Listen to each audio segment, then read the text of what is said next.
Have you ever looked up at the night sky and felt a sense of wonder?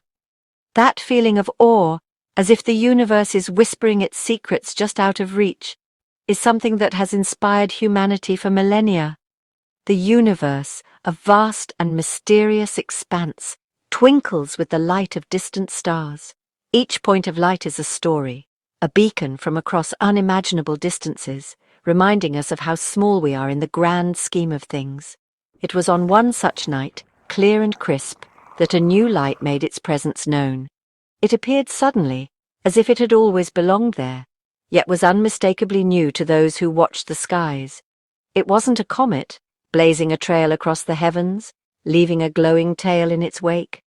Nor was it a supernova, a sudden brilliant explosion that briefly outshines entire galaxies before fading away. This new light was different. Constant, unwavering, it simply appeared one day shining steadily in the constellation of Orion. Its presence was subtle, yet impossible to ignore for those who knew the sky well.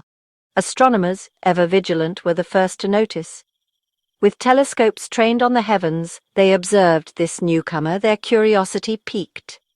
They compared notes, checked records, and confirmed that this was no ordinary star. What was this celestial object that dared to disrupt the familiar patterns of the night sky? Was it a new kind of star or something else entirely? Initial measurements revealed nothing extraordinary. It emitted light, but no radio waves or unusual energy signatures. Its spectrum was ordinary, its brightness steady, and yet its sudden appearance was anything but normal. It was simply there, a silent, luminous enigma. A new puzzle for the scientific community to solve. For a while, the new star remained a topic of discussion in astronomical circles, a curious anomaly. Theories were proposed and debated, but answers remained elusive. The public, largely unaware, continued their daily lives, oblivious to the silent sentinel that had taken its place in the night sky.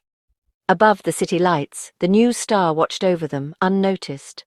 Little did they know, this celestial newcomer was about to upend their world and challenge everything they thought they knew about the universe. Its arrival would spark questions that reached far beyond astronomy. The universe, as we are so often reminded, is full of surprises. Sometimes all it takes is a single new light to change our perspective forever. The Royal Observatory, Greenwich. Perched atop a hill, its red ball and domed towers have watched over London for generations, marking the prime meridian and the very heartbeat of time itself.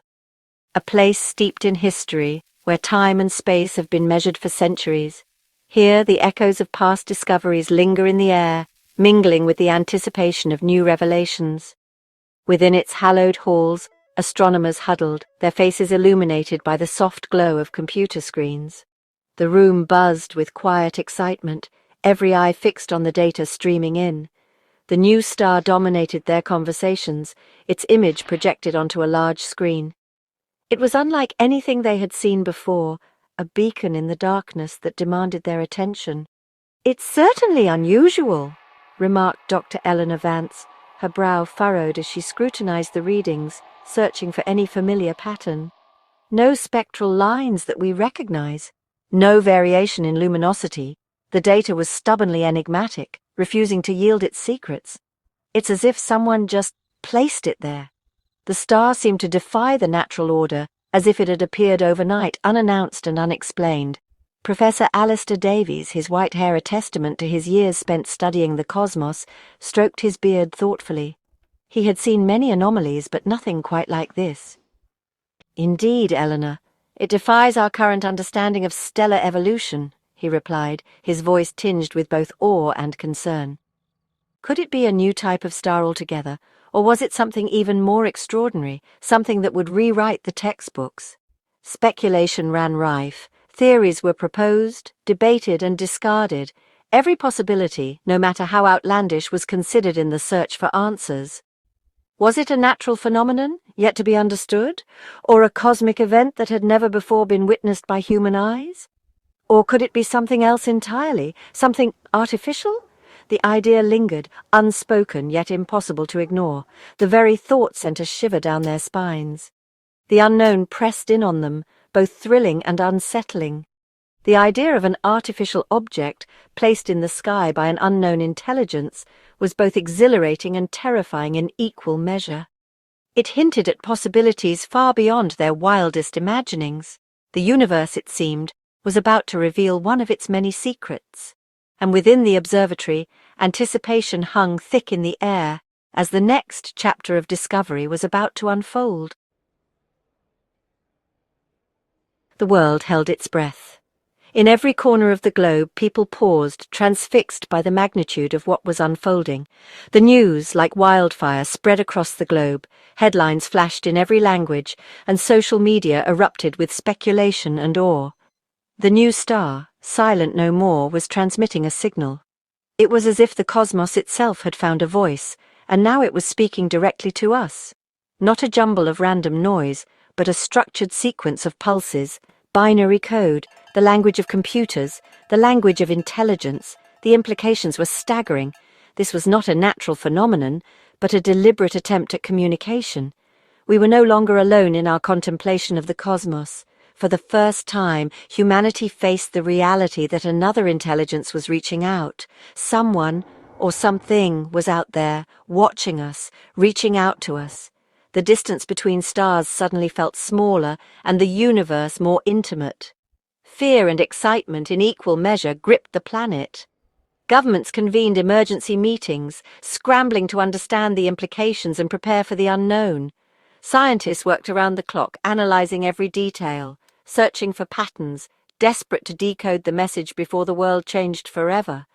And religious leaders offered prayers and pronouncements, seeking meaning and comfort in ancient texts and new revelations. The world watched the sky no longer with wonder, but with a mixture of trepidation and anticipation. Every eye was turned upward, searching for answers. What did this message mean? Was it a greeting, a warning, or something else entirely? The questions echoed in every home and heart. The universe, once a source of comfort and inspiration, now seemed full of unknown possibilities. Humanity stood at the threshold of a new era, uncertain but forever changed. Dr. Eleanor Vance found herself thrust into the limelight. Her expertise in astrophysics and her fluency in binary code made her one of the few people on Earth who could potentially decipher the star's message. The weight of the world, it seemed, rested on her shoulders. Day and night she worked tirelessly, the rhythmic pulses of the star's signal echoing in her ears.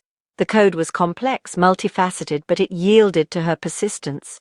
Slowly, painstakingly, she began to piece together the message. It wasn't a greeting, nor was it a warning. It was a set of coordinates, a location pinpointed with astonishing accuracy, light years away.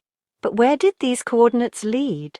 What awaited humanity at this distant point in space? The universe, it seemed, was inviting us on a journey. The world watched, listened, and waited. The revelation of the coordinates sparked a firestorm of debate and speculation. Some saw it as an opportunity, a chance for humanity to reach out and finally meet its cosmic neighbors. Others viewed it with fear and suspicion, a potential prelude to invasion or exploitation. Religious leaders offered interpretations through the lens of their faith. Scientists argued about the scientific and logistical challenges of interstellar travel. Politicians debated the implications for international relations. Humanity, faced with the unknown, reacted in the only way it knew how, with a mixture of hope and fear, of curiosity and trepidation. The universe, it seemed, had a way of uniting us, even in our uncertainty. The world united in a common goal to reach the coordinates. A new space race began, not fueled by national pride, but by a shared desire to understand the message from the stars. Resources were pooled, international collaborations formed, and the best minds of a generation dedicated themselves to the task. Years of research and development culminated in the construction of the Cosmic Messenger, a spacecraft unlike any other. Powered by a revolutionary fusion drive, it promised to make interstellar travel a reality, albeit a lengthy one. The crew, a diverse group of astronauts, scientists, and engineers prepared for their momentous journey. They were pioneers, venturing into the unknown, carrying with them the hopes and dreams of all humanity. The universe, it seemed, was about to reveal another of its secrets. The launch of the cosmic messenger was a global event, broadcast live around the world. Millions watched, their hearts pounding, as the sleek spacecraft lifted off from its launch pad, its engines roaring defiance at the constraints of gravity. Years turned into decades. The cosmic messenger, a tiny speck in the vastness of space, hurtled towards its destination. On Earth, life went on. Generations passed. The star, a constant reminder in the night sky, continued to transmit its message, the coordinates now etched into the collective memory of humanity. The world waited, the initial excitement tempered by the passage of time. The universe, it seemed, operated on its own time scale, indifferent to the fleeting lifespan of humanity. The message arrived on a day much like any other. The descendants of those who had witnessed the launch of the cosmic messenger gathered around screens, their faces mirroring the anticipation of their ancestors. After decades of travel, the spacecraft had finally arrived at its destination. What they saw wasn't a planet, a star system, or even a galaxy. It was a reflection, a giant, perfectly positioned mirror reflecting the image of Earth back at itself. The coordinates, it turned out, weren't a location to be reached, but a message to be understood. The universe, it seemed, was showing us ourselves. The revelation of the mirror sparked a new wave of soul-searching. The message from the stars, it became clear, wasn't about a specific location, but about perspective. We had spent decades, centuries even, looking outwards, searching for answers among the stars. But perhaps the answers, the universe seemed to suggest, lay within ourselves. The universe, vast and mysterious, continued to beckon, but now we looked upon it with a newfound understanding. We were not alone, not in the sense of finding other beings, but in the realization that we were part of something far grander than ourselves. We were part of the universe, and it was part of us. The universe, it seemed, was full of possibilities, and we, humanity, were ready to explore them, not with fear and suspicion, but with curiosity, hope, and a renewed sense of wonder.